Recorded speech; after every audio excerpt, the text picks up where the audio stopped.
জয়। এখন আমরা বৃন্দাবনে প্রবেশ করেছি। বৃন্দাবনে ছিলাম, এবার বৃন্দাবনে আমরা আস্বাদন করবো কৃষ্ণের লীলা।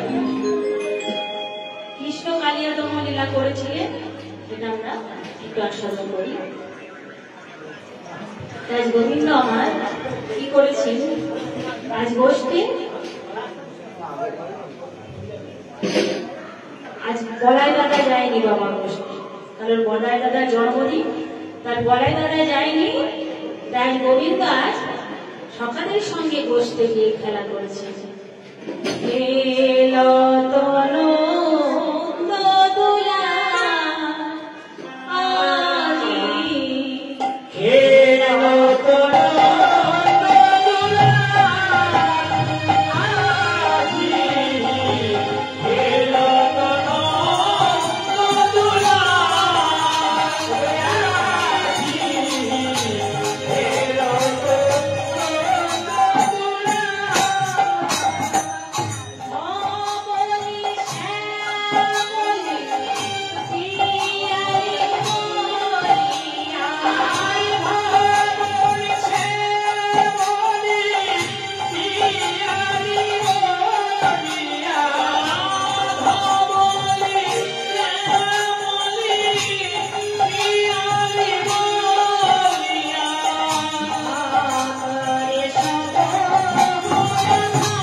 আর শ্রীরামকে বলছে, এই শ্রীরাম শোন শোন শোন, আজ আমরা একটা নতুন খেলা খেলবো, কেমন? বলছে নতুন খেলা? কি খেলা খেলবি রে? বলছে দেখ না কি খেলা খেলবো। বলে ওই গাছ থেকে আমাদের যজন আছি পাতা পেকে দিয়ে আইছে,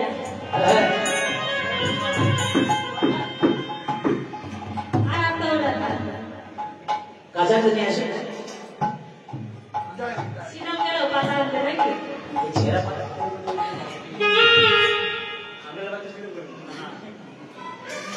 বলছে শোন, এই যে পাতাগুলো এনেছি, এই পাতাগুলো একটা ছিদ্র করা থাকবে, কেমন? ছিদ্র পাতা যে পাবে সে চোর হবে। আর সে কি করবি জানিস? সে এই বংশীবন থেকে যমুনা পর্যন্ত আমাদেরকে কাঁধে করে নিয়ে যাবে। তাই রে পাতা পাতা নেই,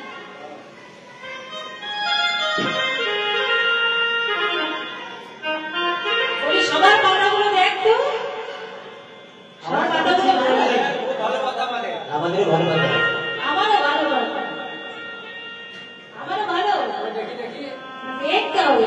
দেখে দেখি নোবাটা হবে না, দেখবো দেখতে হবে, পাতা নোবাটা হবে না, দেখবো। তোদের সব ভালো পাতা, আমারটা কি খারাপ হয়? দেখবো।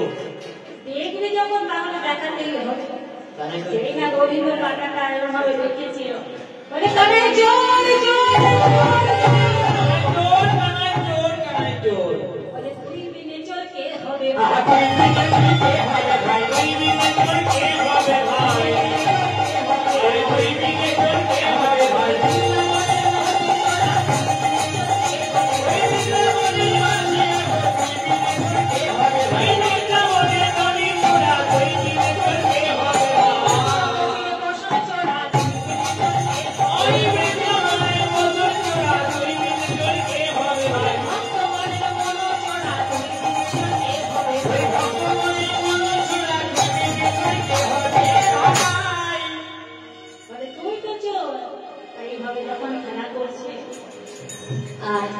গোবিন্দ এবার তাদের তেষ্টা পেয়েছে, বাবা জল তেষ্টা পেয়েছে।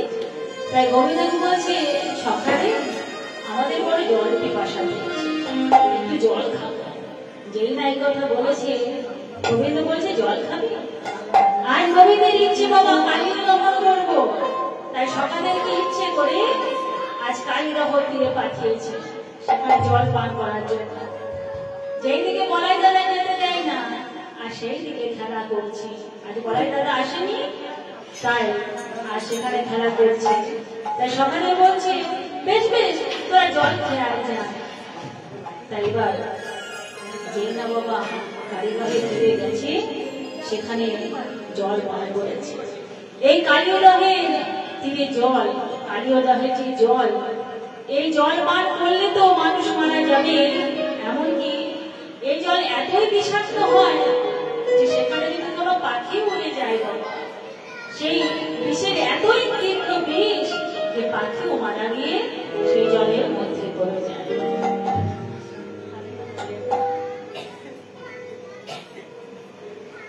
তাই কালীদহের যে জল, এটাকে আমি কি বর্ণনা করছি বন্ধুবর্গা,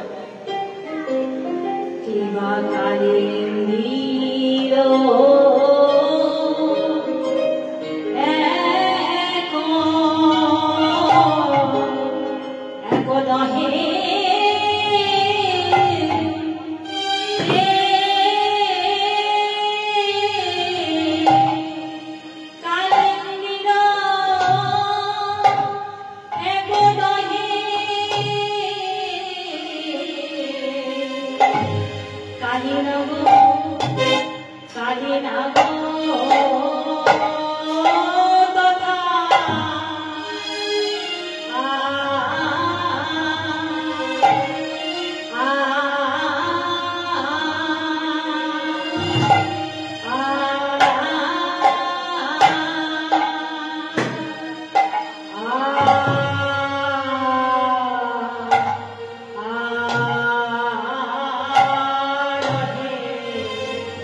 বিষজল দহন সমান।